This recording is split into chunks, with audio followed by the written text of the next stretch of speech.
জুলাই বিপ্লবে ক্ষমতাচ্যুত শেখ হাসিনার মেয়ে সাইমা ওয়াজেদ পুতুলের বিরুদ্ধে বাংলাদেশের পাশাপাশি কানাডার নাগরিকত্ব ধারণের প্রমাণ পেয়েছে দুর্নীতি দমন কমিশন দুদক।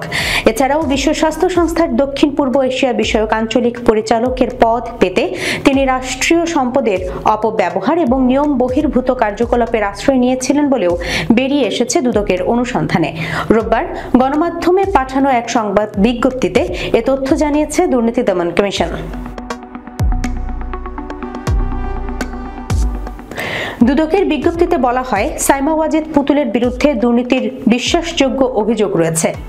এ ধরনের ব্যক্তি বাংলাদেশের মনোনয়নে ডব্লিউএইচওর একটি সম্মানজনক পদে দায়িত্ব পালন করে যাওয়া দেশের জন্য মর্যাদাহানিকর।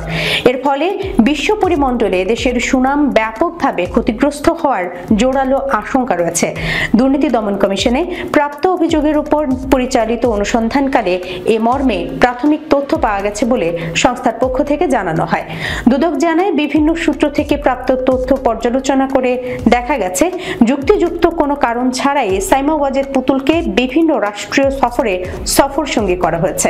এছাড়া সাইমা ওয়াজেদের ক্ষেত্রে প্রার্থীর যোগ্যতা হিসেবে প্রদত্ত তথ্যাদি যথাযথ ছিল না। ওই মনোনয়নকালে তিনি কানাডার পাসপোর্টধারী তথা কানাডার নাগরিক ছিলেন বলেও তথ্য পাওয়া গেছে। তথ্যসূত্র থেকে দুদক আরও জানতে পেরেছে যে 2023 সালের 30 অক্টোবর থেকে 2 নভেম্বর পর্যন্ত দিল্লিতে ডব্লিউএইচওর 76তম সম্মেলন উপলক্ষে বাংলাদেশ থেকে রাষ্ট্রীয় অর্থ অপচয় করে শতাধিক কর্মকর্তা ও প্রতিনিধি দল উপস্থিত হয়। এক্ষেত্রে সাইমা ওয়াজেদ পুতুল নিজের পারিবারিক প্রভাব এবং তার নিকটাত্মীয়দের রাষ্ট্রীয় ক্ষমতার অপব্যবহার করে গণপ্রজাতন্ত্রী বাংলাদেশ সরকারের বিপুল অর্থ ক্ষতি সাধন করেছেন।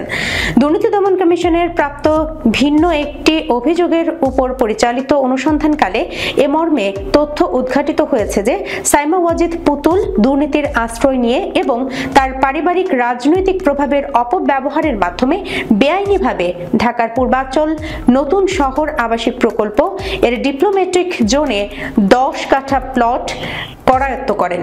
সে কারণে তার ও অন্যান্যের বিরুদ্ধে ইতিমধ্যেই দুর্নীতি দমন কমিশনে একটি দুর্নীতির মামলা দায়ের করেছে।